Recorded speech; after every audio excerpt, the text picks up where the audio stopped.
The 1980s was all about money, glamour and excess. And it's that decade which inspired the gloriously over-the-top BMW 8 Series.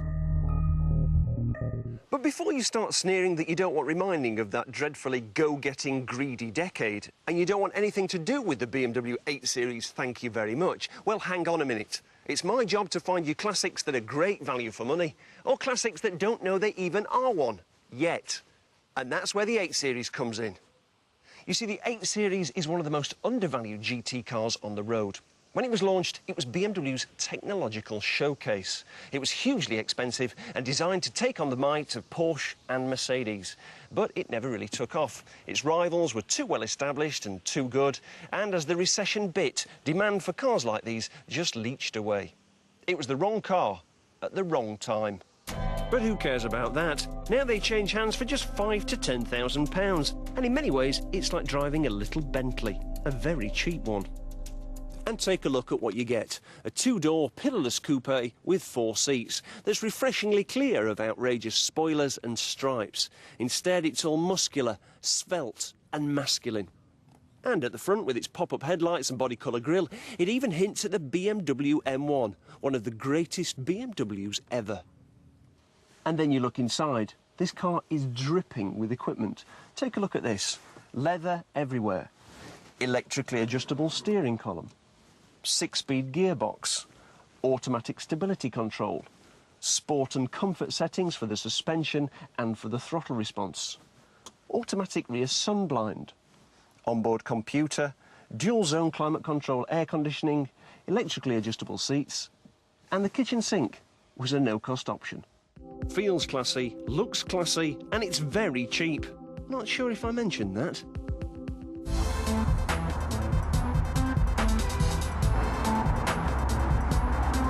And out on the road, the 8 Series starts to make a really compelling case for itself. It's very, very comfortable. The driving position is perfect, it's multi-adjustable. And you get the feeling that this car was designed to cross continents in a single day. And when you get out the other end, you'll feel as fresh as a daisy. With a car like this, you're not getting sports car standards of handling. It was designed a bit like a Jaguar XJS to cover large areas of ground quickly and in comfort. Now, the 8 Series has something of a dual personality. If you want to just waft along, or if the weather's bad and you don't want to press on, you can keep things in the comfort setting. But press the sport setting and all the dampers become firmer and the throttle becomes much more responsive. So it unleashes a whole new echelon of performance and handling that allows you to have a hell of a lot of fun. Hey! Woohoo! So while it's not super nimble into corners, it's very composed. Now I'll let you into a secret. This is no ordinary 850. This is the 850 CSI, the nearest that BMW got to making an M8.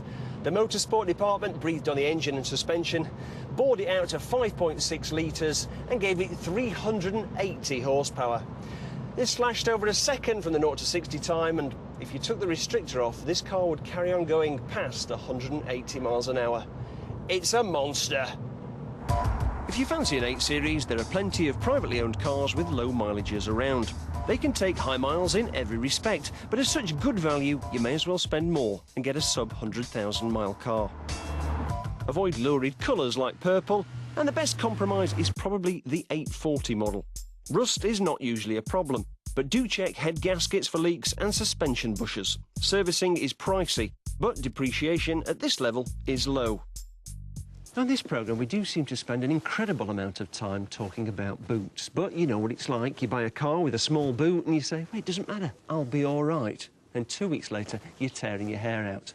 Well, look at the boot on this thing. It's enormous. You could get enough suitcases in there to go away for a month. And if you wanted to go skiing, there's a ski hatch, and they've even provided an integral plastic bag to stop the skis from damaging your boot. Oh, those Germans, they think of everything, yeah? And finally, here's that V12 engine, so clean and tidy. It looks like it's hewn from solid rock. The 80s gave us Margaret Thatcher, the poll tax, Howard's Way and power ballads. But I'm giving it a thumbs up because it also inspired the BMW 8 Series. And this is a car, a high-tech bruiser, that deserves a place on your drive.